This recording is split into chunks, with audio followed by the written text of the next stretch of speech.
করে নিয়ে আসুন।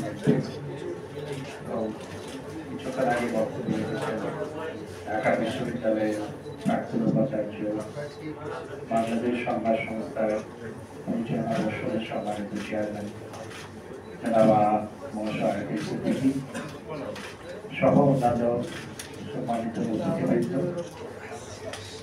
আজকের এই আয়োজনে আগত সভাপতি এবং প্রিয় সাংবাদিক ভাই বোনেরা, সবাইকে আমার আন্তরিক সালাম ও শুভেচ্ছা। আজকে এমন একটি সময়ে এই আলোচনা সভার আয়োজন করা হয়েছে যখন দেশ স্বাধীনতা বিরোধী, দেশ বিরোধী জঙ্গি গোষ্ঠী বিএনপি জামাত কর্তৃক আঘাত, যখন দেশের উপর আঘাত হানা হয়েছে, দেশ আক্রান্ত হয়েছে, সাধারণ মানুষ আক্রান্ত হয়েছে, সাধারণ মানুষের সহায় সম্পত্তি আক্রান্ত হয়েছে, রাষ্ট্রীয় সম্পত্তি ধ্বংস করা হয়েছে, রাষ্ট্রের উপর আঘাত হানা হয়েছে, তখন আমরা আজকে সমবেত হয়েছি। বাংলাদেশ টেলিভিশন স্থাপিত হয়েছে 1964 সালে। 64 সালের পর গত 60 বছরে কখনো এই টেলিভিশনে এরকম সন্ত্রাসী ঘটনা ঘটে নাই। মুক্তিযুদ্ধের সময় পাকিস্তানি আর্মি বাংলাদেশ টেলিভিশনের কয়েকজন কর্মকর্তাকে হত্যা করেছে। 1975 সালের 15 আগস্টের পর ঘাতকরা বাংলাদেশ টেলিভিশনের আরো কয়েকজনকে হত্যা করেছে। কিন্তু টেলিভিশন ভবনে ভাঙচুর, হামলা, অগ্নিসংযোগ, ধ্বংসযজ্ঞ এটি বাংলাদেশের ইতিহাসে কখনো হয়। এটি পৃথিবীতে প্রথম বাংলা টেলিভিশন চ্যানেল। ভারতে টেলিভিশন চ্যানেল চালু হওয়ার আগে ঢাকায় এই টেলিভিশন চ্যানেল চালু হয়।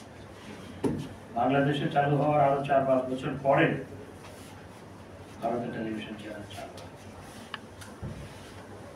এই অঞ্চলের প্রথম টেলিভিশন চ্যানেল,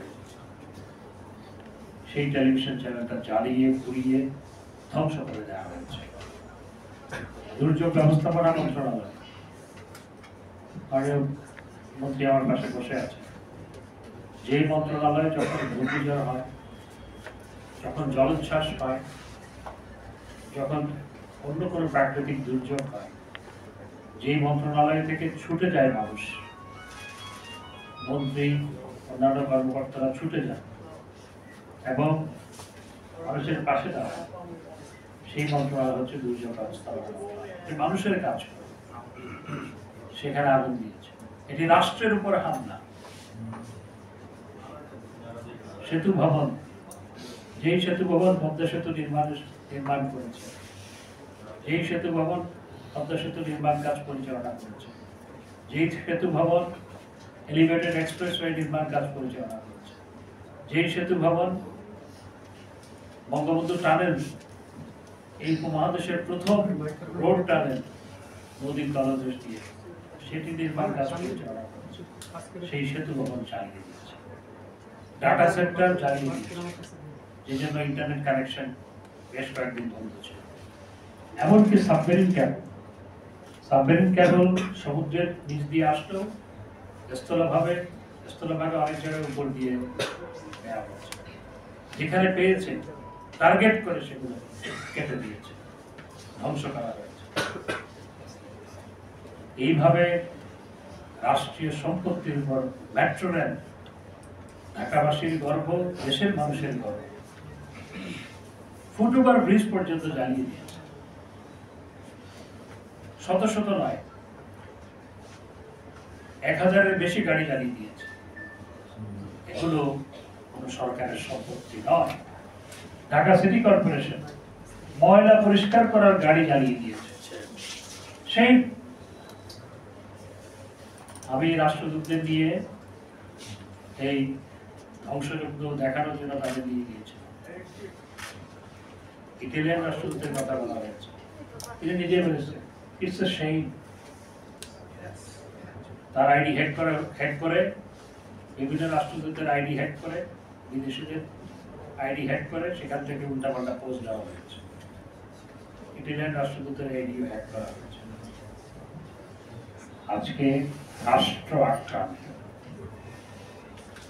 এবং এই রাষ্ট্রের উপর হামলা তারেক রহমানের নির্দেশে হয়েছে।